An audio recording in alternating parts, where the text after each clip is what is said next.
explorer le lien fondamental entre les primitives et les intégrales en calcul.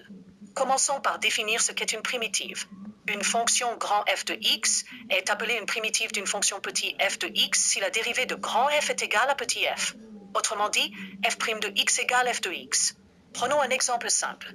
Si f de x est égal à 2x, alors une primitive, grand f de x, est x au carré. Pourquoi? Parce que la dérivée de x au carré est bien 2x. Passons maintenant à l'intégrale indéfinie. Intégrer une fonction f de x, c'est trouver l'ensemble de toutes ses primitives. On note cela comme l'intégrale de f de x dx, qui est égale à grand f de x plus c. C est la constante d'intégration. Elle est importante car si f est une primitive, alors f plus n'importe quelle constante l'est aussi, car la dérivée d'une constante est 0. Par exemple, l'intégrale de 3x au carré dx est égale à x au cube plus c, car la dérivée de x au cube est 3x au carré. Voyons maintenant l'intégrale définie. L'intégrale définie de f de x entre a et b, notée intégrale de a à b de f de x dx, représente l'aire algébrique sous la courbe de la fonction f entre les points x égale a et x égale b. Le théorème fondamental du calcul nous dit que cette intégrale est égale à la valeur de la primitive f en b moins sa valeur en a. Appliquons cela à notre exemple précédent.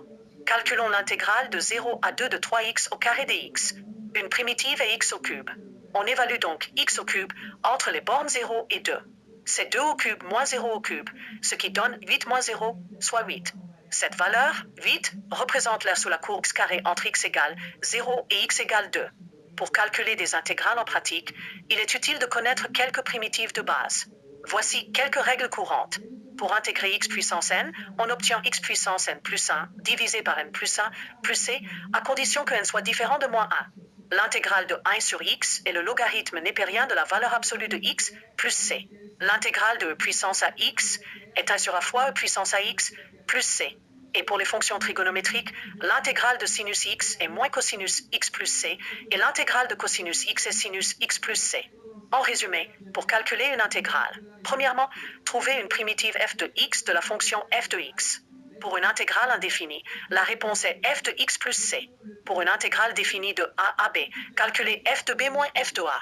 Voilà comment les primitives sont la clé pour comprendre et calculer les intégrales. N'hésitez pas à pratiquer avec des exercices.